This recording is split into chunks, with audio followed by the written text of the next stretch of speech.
cinematography is one of those filmmaking concepts that can be very difficult and even challenging to learn. But we don't do challenging or difficult to learn on this channel, so get ready to learn cinematography made simple.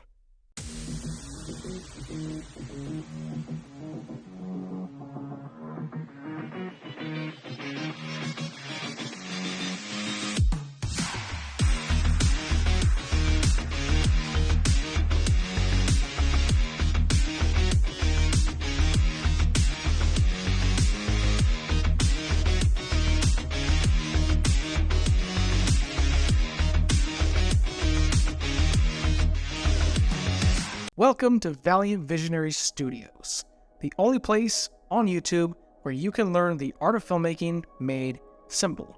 Today's video is all about cinematography, and you'll be learning some very easy and very effective techniques for making screen-worthy images. Before we get into that, however, if you're new here and have somehow stumbled across my channel in your travels across the YouTube multiverse, then welcome. My name is Michael, and I teach the art of filmmaking made simple on this channel. Here you'll find original short films, music videos, and easy to follow and simple filmmaking tutorials that anyone can pick up and learn. If that sounds like your kind of thing and you want to upgrade your skills as a filmmaker, YouTuber, or content creator in general, then consider subscribing and clicking that little bell icon so that way you don't miss a video from the studio. With that mandatory greeting and video topic thing out of the way, let's get into it.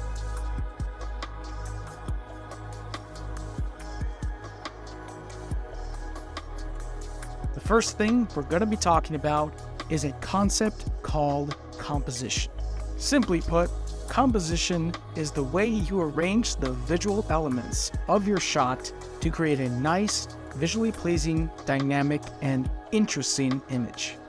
There are a lot of elements to composition, and the first one we're going to look at is called the rule of thirds.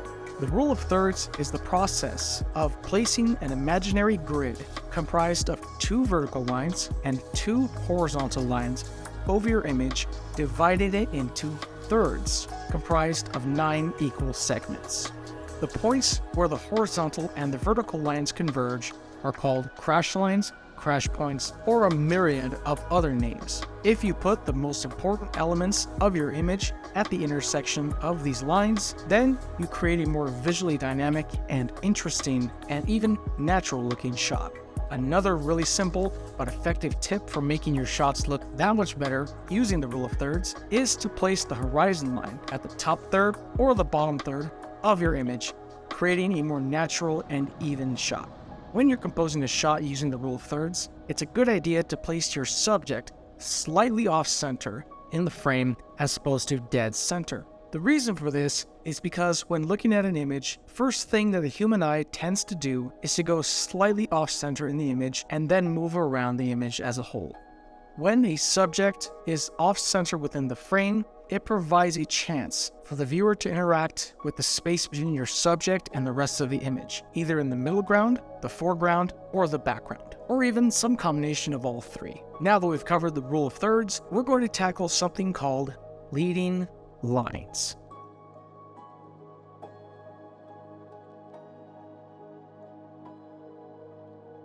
When you're making a composition, you want a way to direct your viewer's eye where you want them to go in the frame. And the best way to do that is with the use of leading lines. Leading lines are lines both found in your imagination and in the real world that can be both natural and man-made that help guide your viewer's eye through your image to your subject.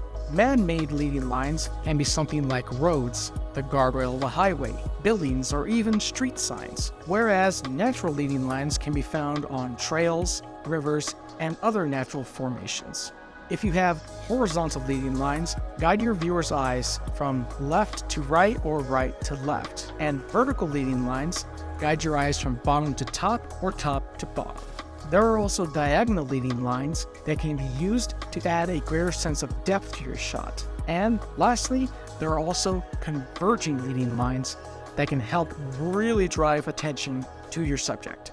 You see converging leading lines a lot in portrait photography, like this particular shot. This particular shot is using the lines of the railroad track to guide the viewer's eye to the subject very easily. So keep an eye out for how you can use leading lines in your next shot.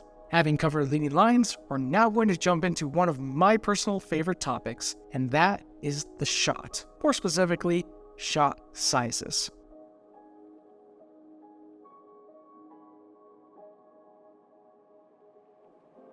There are different shot sizes within the filmmaking world, and each of them has a distinct purpose. The first shot we're going to be taking a look at is called the wide shot. A wide shot can be used to establish where a particular scene takes place, and in this context, it is called an establishing shot. Wide shots can also be used to show the scale relationship between a subject and their environment. You also see wide shots used a lot in action movies to give the audience a much better and comprehensive view of the action on screen, and it also gives them a better sense of the scale of the action as well. Next up in the shot size family is the full shot. The full shot, like its name implies, is used to show a character fully from head to toe.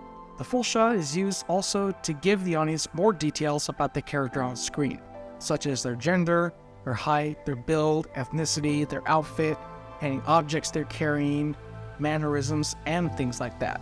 The full shot can also be used during a walk and talk, which, as its name sounds, is basically when two characters walk and talk at the same time. It's a great way to show two characters in relation to each other, and a great way to get a more close and intimate type of view, but without going too close. The full shot is also used to show action scenes such as a fight or a chase in a lot more detail without going into a medium shot, which coincidentally is the next shot on the shot size list. The medium shot is used for dialogue between two characters and can show even more detail than a full shot. The medium shot is usually used in a dialogue scene between two characters, and it can even show greater detail than was available in a full shot. You can see details of a character's wardrobe, of their face, eyes, and even facial expressions with a medium shot, and it's a lot more intimate than a full shot. The medium shot doesn't have to be relegated only to the realm of dialogue scenes, as it can be used for a wide variety of scenes like this.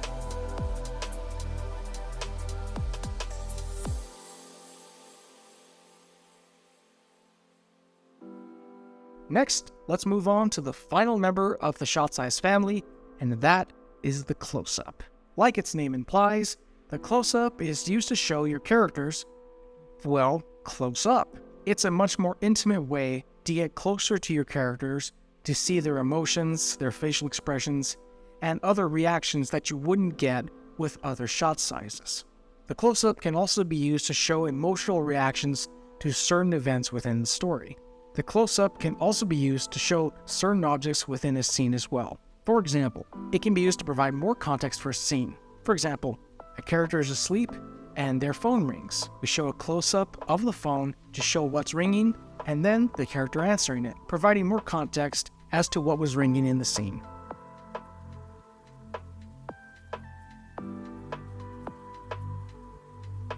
Now, we're going to talk about one of my favorite parts of cinematography, and that is color. Color is one of the most powerful tools that any filmmaker can have in his or her tool belts, and knowing how to use different colors, their meanings, and how they can affect your image can mean the difference between a mediocre shot and a powerful one. Let's start off with colors and their meanings. First off, we have the warm colors, like red, yellow, orange, and their endless variations. Red is the color of passion, love, romance, rage, danger, whereas yellow is an energetic color and is usually associated with the sun, excitement, and even cowardice at times. And it can also be associated with the fall season. Following the warm colors, we have the cool colors like blue, green, and purple.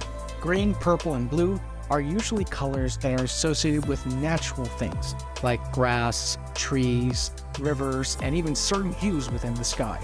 Blues are usually associated with sadness, despair, cold, and even technology, Whereas light blues can be fun, happy, and energetic, darker blues can communicate a sense of strength and reliability. Green is a very natural color associated with earth, and it can also be very closely associated with wealth and overabundance. A cool thing about green is that when it's used in conjunction with other complementary colors, green can also be a very stabilizing color that helps tie all the others together. Now hold on, you're probably thinking, what is a complementary color? Hold on, I'm going to get to that in just a minute. Purple is the color of royalty, imagination, and wealth, much like green. It can also represent creativity and imagination. There are tons of meanings behind almost every single color within the color spectrum, but that's a whole video in and of itself. But for now, we're going to move on to the color wheel.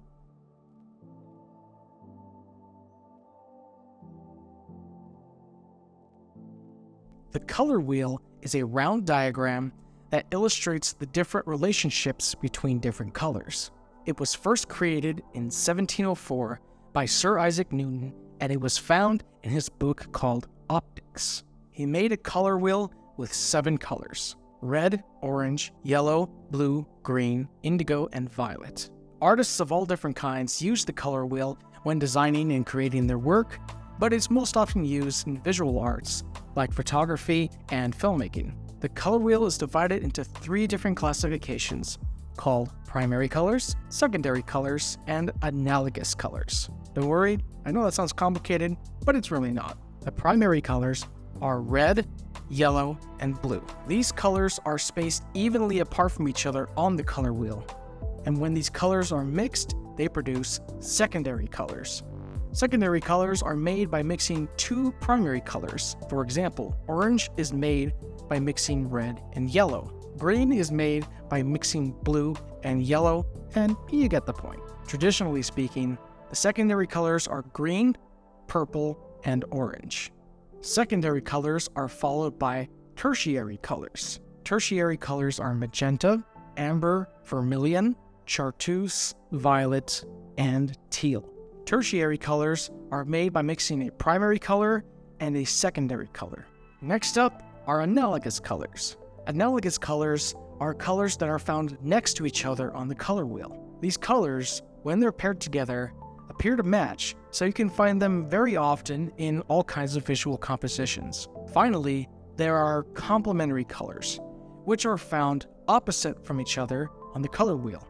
For example, a complementary color of red is blue, and you're going to find those two opposite each other on the color wheel.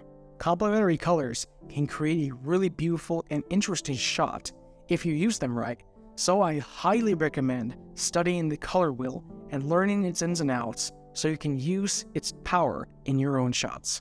The color wheel itself, again, deserves a whole video in and of itself, but given time constraints, that's a good basic understanding to get you started. You may have noticed that I haven't spoken once about lighting and its role within cinematography, but lighting is such a lengthy and detailed subject that it deserves a video of its own. Coincidentally, I did a video about 3-point lighting, which is kind of the basics of cinematography lighting, which you can view up here, or down there. That's going to do it for today's video. There's a whole lot more that I can go into as far as cinematography, so if you want a part 2 to this video, then go down below, leave a like, and show your support down in the comments. If you found these lessons helpful, consider subscribing so that way you can learn the art of filmmaking made simple and level up your skills as a filmmaker, photographer, or content creator. Don't forget to click the bell icon and turn on all notifications. And with that said, I will see you guys in the very next video. Stay creative.